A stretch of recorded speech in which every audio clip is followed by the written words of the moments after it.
Hello, जय हिंद। स्वागत है आपका हमारे YouTube चैनल पे।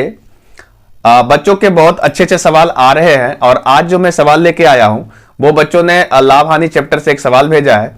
ये सवाल काफी कॉमन सवाल है और ऐसे सवाल अक्सर किसी न किसी एग्जाम में पूछे जाते हैं। और जब भी आप किसी भी कॉम्पिटेटिव एग्जाम की तैयारी करते हो तो आप प्रैक्टिस के दरमियान भी इस सवाल को देखते हो और एग्जाम में जब फाइनल बैठते हो तो वहां पे भी इस सवाल को आप देखते हो।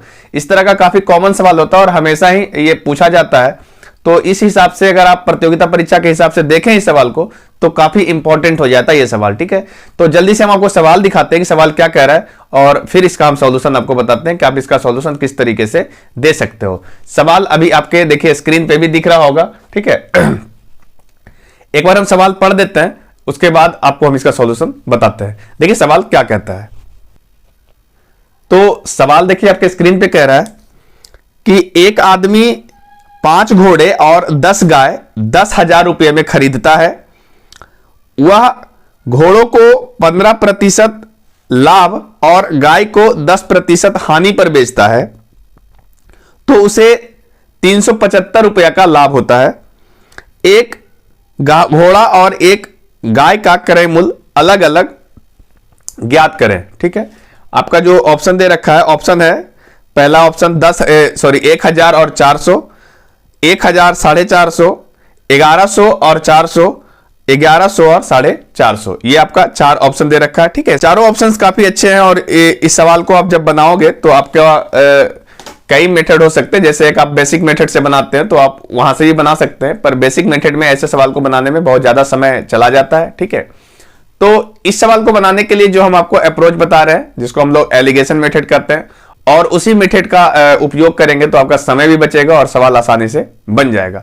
सबसे पहले इस सवाल को आप सवाल पढ़ लीजिए सही से और सवाल को समझने का प्रयास कीजिए क्या कहा गया है। सवाल में है कि एक इंसान है जो 5 घोड़ा खरीदा है और 10 गाय खरीदा है, जिसकी कुल कीमत घोड़ा और गाय जो खरीदा है मिला करके उसकी कुल कीमत 10,000 है और ऐसा करने से उसको टोटल 375 रुपए का लाभ हुआ है। ठीक है, 375 रुपए का लाभ हुआ है और जो वो उसने सेल किया है तो सेल करने में बताया कि अब जो घोड़ा को बेचा था उसको 15% के 15% के लाभ पे बेचा है और जो आपका गाय है उसको 10% की हानि पे बेचा और इस प्रकार ओवरऑल उसको 375 रुपए का लाभ हुआ है। ठीक है, तो सबसे पहले जो इसका 4 ऑप्शन दिया हुआ है इस चारों ऑप्शन को आप गौर से देखिए।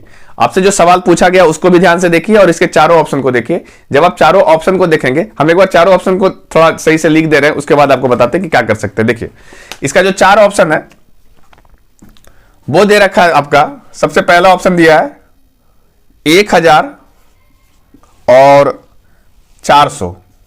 ठीक है, दूसरा ऑप्शन दे रखा है 1,000 और 450 और तीसरा ऑप्शन दे रखा है 1,100 और 400 और चौथा ऑप्शन दे रखा है 1,100 और 450। ठीक है, ये 4 ऑप्शन है। इसको हम लोग मेथड से बनाएंगे, एलिगेशन से भी आपको हम समझाएंगे कि इसको हम कैसे बना सकते हैं। लेकिन चूंकि ये कॉम्पिटेटिव एग्जाम है तो आपको हमेशा इस बात का ध्यान रखना होता है कि इसमें समय को कैसे बचाया जाए। तो सबसे पहले आपसे सवाल यह पूछा गया है कि एक घोड़ा और एक गाय का कीमत क्या होगा। ठीक है, एक घोड़ा और एक गाय का कीमत पूछा गया है। यानी ये जो 4 ऑप्शन दिया हुआ है ये वास्तव में एक घोड़ा को हम हॉर्स लिख रहे हैं और एक गाय यानी काऊ को लिख रहे हैं। तो ये इसी का 4 ऑप्शन दिया हुआ है। ठीक है, वो खरीदा कितना था जरा इस पे गौर कीजिए। वो 5 घोड़ा खरीदा था। कितना? 5 घोड़ा खरीदा था और 10 गाय खरीदा था जिसकी टोटल कीमत 10,000 रुपए थी। क्लियर है? अब यहां से देखिए ये जो 4 ऑप्शन दिया हो एक एक आप खुद सोचिए कि अगर एक घोड़ा का कीमत 1,000 है तो 5 घोड़ा का कीमत 5,000 होना चाहिए। क्लियर है? एक घोड़ा का कीमत 1,000 तो 5 घोड़ा का कीमत 5,000 और 400 रुपया एक गाय की कीमत है तो 10 गाय की कीमत 4,000। क्लियर है? तो पहला ऑप्शन जो कह रहा है यहां से अगर हम टोटल कैलकुलेट करते हैं तो 5,000 यहां से मिला 5 गा और 10 काऊ का मिला यहां से 4,000, तो 5,000 और 4,000 9,000। क्लियर है? जबकि टोटल खर्च 10,000 होना चाहिए। डेट मीन्स कि ये वाला सही आंसर नहीं है। क्लियर है? आप इसको देखिए 1,000 यहां से लगाया, 5 घोड़ा का कीमत हो गया 5,000 और 450 के हिसाब से अगर आप 10 से मल्टीप्लाई करेंगे तो 10 गाय का कीमत हो जाएगा 4,500। तो 5,000 और 4,500 9,500, जबकि टोटल खर्च 10,000 आना चाहिए। दैट मीन्स कि ये वाला भी सही जवाब नहीं है। क्लियर है? यहां देखिए 1100 है, 1100 को हम 5 से गुना करते हैं, क्योंकि 5 घोड़ा खरीदा है तो 1100 गुने 5 करेंगे तो 5500 आएगा, और 400 को अगर हम 10 से गुना करेंगे तो 4000 आएगा। तो 5500 और 4000 मिला के आता है 4500, जबकि टोटल खर्च 10,000 आना चाहिए। तो ये ऑप्शन भी आपका सही नहीं है। एक ही ऑप्शन बचता है, तो ये वाला ऑप्शन सही होगा। आप चेक भी कर लीजिए, 10,000 यहां से आएगा। देखिए 1100 के हिसाब से अगर हम मल्टीप्लाई करेंगे 5 से तो 5500 मिलेगा, और 450 के हिसाब से अगर हम गुना करेंगे 10 से तो 4500 मिलेगा। तो 5500 और 4500 मिला के होते हैं 10,000। तो यही वाला आपका ऑप्शन सही है, जहां से कुल कीमत 10,000 आपको मिलता है। उम्मीद है आपको यह सवाल बनाने की जरूरत नहीं भी है और आप आसानी से इसका आंसर ला सकते थे। ठीक है, फिर भी हम आपको इसका मेथड बताते हैं कि इसको वास्तव में मेथड से कैसे बना सकते हैं, क्योंकि आपका पर्पस सीखना है, क्योंकि सीख करके ही आप कॉम्पिटिटिव एग्जाम में अच्छे से स्कोर कर पाएंगे। हर एक सवाल को आप ऑप्शन से नहीं बना पाएंगे, कुछ सवाल को ऑप्शन से बनाया जा सकता है, और आप जितना प्रैक्टिस करेंगे वो आपका एग्जाम में ज्यादा काम आएगा। तो आप अपने कॉन्सेप्ट पे विश्वास कीजिए और प्रैक्टिस के हिसाब से आप ऑप्शन से भी कुछ सवाल को बना सकते हैं, तो वहां से आप समय बचा लीजिए। इससे आपका बेहतर स्कोर भी होगा और आपका समय भी बचेगा, तो आप आसानी से रिजल्ट दे सकते हैं। ठीक है, तो चलते हैं इसका कॉन्सेप्ट बताते हैं कि इसका कॉन्सेप्ट कैसे हम लोग कर सकते थे। हम पहले ही आपको बताया कि हम लोग एलिगेशन मेथड का इस्तेमाल करेंगे, क्योंकि यही मेथड आपका समय बचाएगा। ठीक है,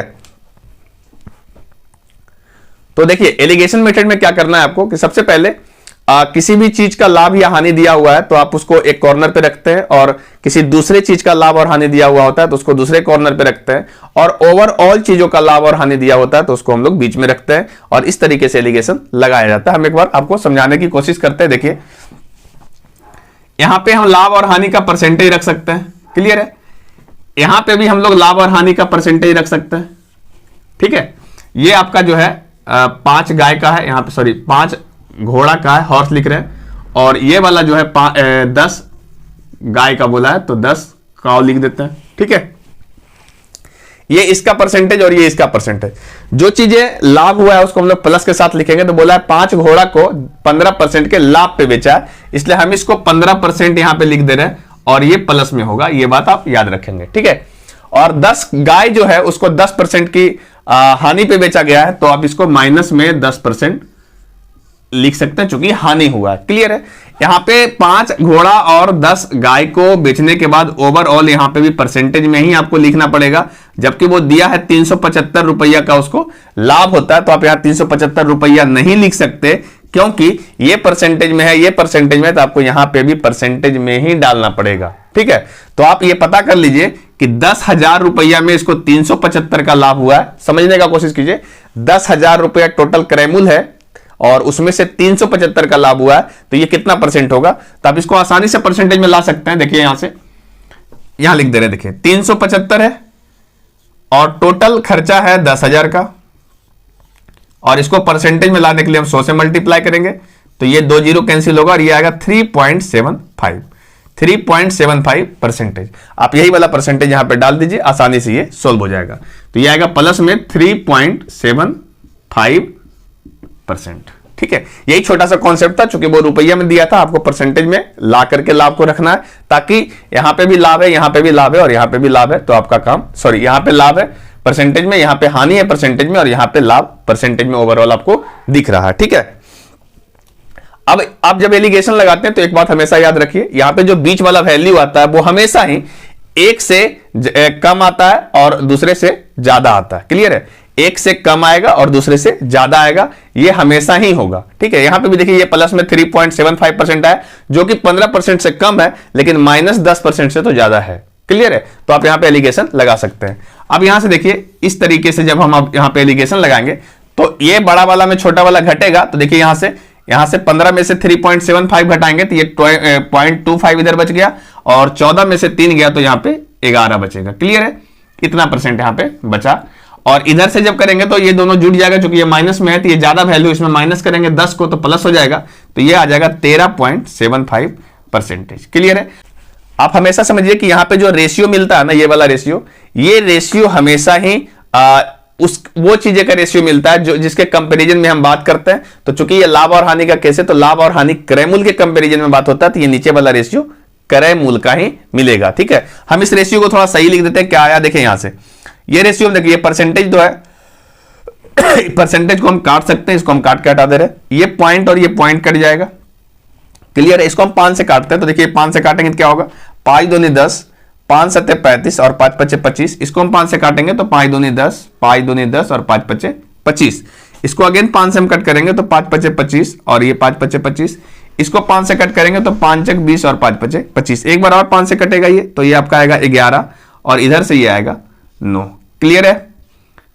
ये आ गया आपका 11:9। 11:9 क्या दिया है, तो ये आपका क्रय मूल्य का रेशियो दिया हुआ है। ठीक है, यानी 5 घोड़ा का जो रेशियो आना चाहिए 11 में मूल्य 11 आना चाहिए और 10 गाय का जो क्रय मूल्य होना चाहिए वो 9 होना चाहिए।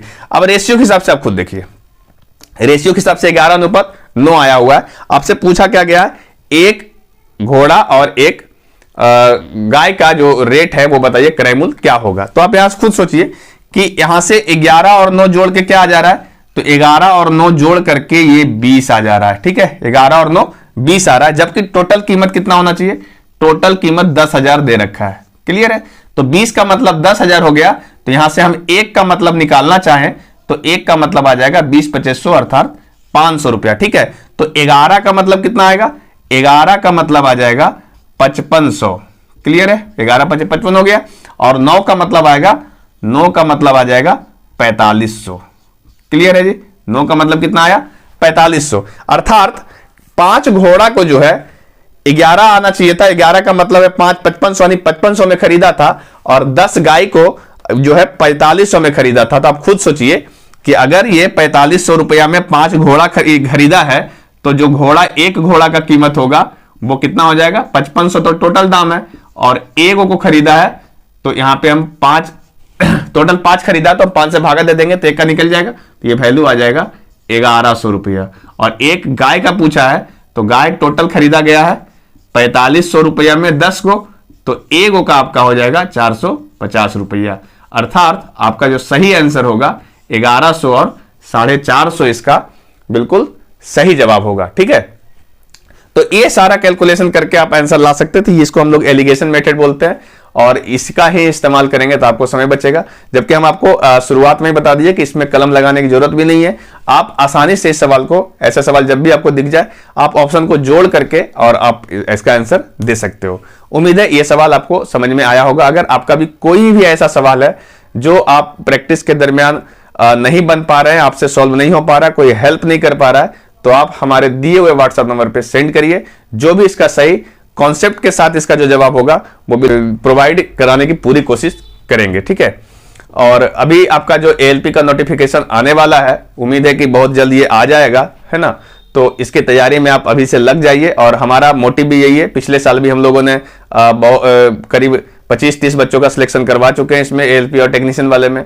इस साल भी टारगेट है कि मैं बहुत ज्यादा बच्चों का सिलेक्शन करवा पाऊं अपने डिस्ट्रिक्ट से। तो आप भी अगर हमारे डिस्ट्रिक्ट से बाहर भी रहते हैं तो आप हमसे यूट्यूब की मदद से ले सकते हैं हेल्प। ठीक है, और बाकी हमारे जो जिले के बच्चे हैं वो तो ऑलरेडी हेल्प ले ही रहे हैं। इसके लिए अभी जो ऑफलाइन क्लासेस है आरआरबी एएलपी एंड टेक्नीशियन के लिए बिल्कुल नया और फ्रेश बैच जो होगा, जो सिर्फ एएलपी और टेक्नीशियन को ही टारगेट करेगा, बिल्कुल टारगेट बैच होगा ये। अभी बहुत जल्द इसे हम लोग लॉन्च करेंगे। ठीक है, और कोशिश रहेगा कि इसको जल्दी से रिवाइज करके पूरा करा दिया जाए। और इसका जो टेक्निकल बैच होगा वो भी बहुत जल्द आ जाएगा, नोटिफिकेशन आपको मिल जाएगा।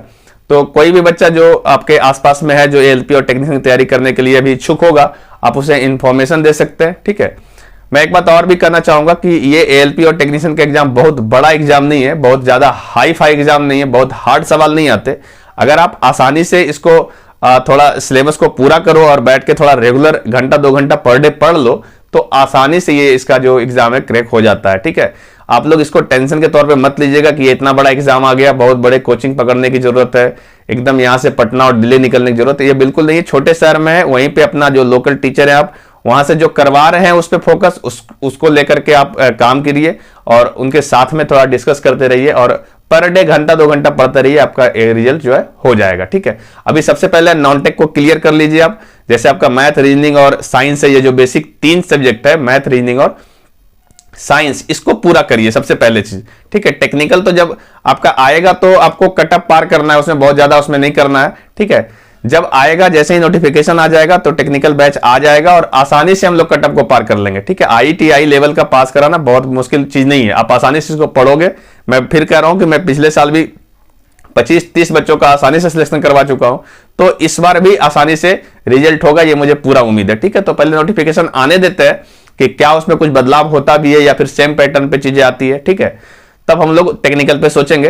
पर अभी आपका मैथ, रीजनिंग और जनरल साइंस जो है, खासकर जो अपने पिछले 2 साल से ये जनरल साइंस का जो तरीका बदला है आरबी ने, ठीक है, तो उसको थोड़ा सा कवर करने की कोशिश करिए। हम एक बार फिर से आपको रिपीट कर देते हैं, अगर आपको रेलवे में नौकरी करना है और खासकर ड्राइवर की नौकरी जो हो रही है, और या फिर जो भी ऐसे नौकरी जहां पे आपके आंखों का स्वस्थ होना काफी जरूरी है, तो आप थोड़ा आंखों का केयर करिए। ठीक है, यूट्यूब वगैरह से थोड़ा कोशिश करिए कम पढ़ें। हम यूट्यूब पे आते जरूर हैं, पर फिर भी आपको हम मना कर रहे हैं कि अगर आपको ड्राइवर बनना है तो आपकी आंखें एकदम नेचुरल स्वस्थ होना ही चाहिए, क्योंकि आपकी जो ड्यूटी होती है वो ड्यूटी में लाखों लोगों का जान की बात है, लाखों लोगों की जिंदगी की बात है, तो आपको आंखों के साथ कोई कंप्रोमाइज नहीं किया जाएगा। ठीक है ना, अगर आपकी आंखें खराब होगी तो निश्चित रूप से आप मेडिकल में छटेंगे, इसमें कहीं से कोई दो मत नहीं है। तो आप बुक को थोड़ा ज्यादा फॉलो कीजिए, बुक को ज्यादा पढ़िए। आप अपने टीचर से ऑफलाइन क्लासेस जो होती है उसमें जाकर के ज्यादा डिस्कस करिए, वहां पे ज्यादा बातें कीजिए, वहां पे ज्यादा चीजों को सीखने की कोशिश करिए। यूट्यूब एक साधन है जिससे आप किसी भी चीज को रिवाइज कर सकते हैं। कोई अगर एकदम नहीं हेल्प कर रहा है, एकदम वहां पे आपके एरिया में कोई सुविधा नहीं है, तब आप यूट्यूब की मदद लेकर के, जहां कुछ नहीं तो कुछ नहीं से बेहतर होता है कि कुछ किया जाए, तो आप यूट्यूब से मदद ले सकते हैं। ठीक है, आपको शायद मेरी बातें अच्छी लगी हो या ना लगी हो, मुझे कोई फर्क नहीं पड़ेगा, पर मैं आपको फिर कह दूं, अगर रेलवे में नौकरी करना है, खासकर ड्राइवर में, जो आपका ALP जिसको हम लोग असिस्टेंट लोको पायलट कहते हैं, तो आपकी आंखें का स्वस्थ होना जरूरी है। तो आप यूट्यूब से थोड़ा बचिए, किताब को ज्यादा से ज्यादा रीड करिए, टेक्निकल बुक को पढ़िए, नॉन टेक्निकल को क्लियर कीजिए, क्योंकि आपको स्कोर ज्यादा अच्छा करना है। साइंस के न्यूमेरिकल पोर्शन को अच्छा कीजिए, थ्योरेटिकल पोर्शन को अच्छा कीजिए, क्योंकि रटा रटाया सवाल अब आने वाला नहीं है। पिछले साल से भी नहीं आ रहा था, पिछली बार भी हमने देखा था ये सारी चीजें नहीं हुई थी, इस बार भी ना होने की उम्मीद पूरी है। ठीक है, तो आज के लिए हम इतना ही, मिलेंगे आपको नेक्स्ट वीडियो में, तब तक के लिए जय हिंद।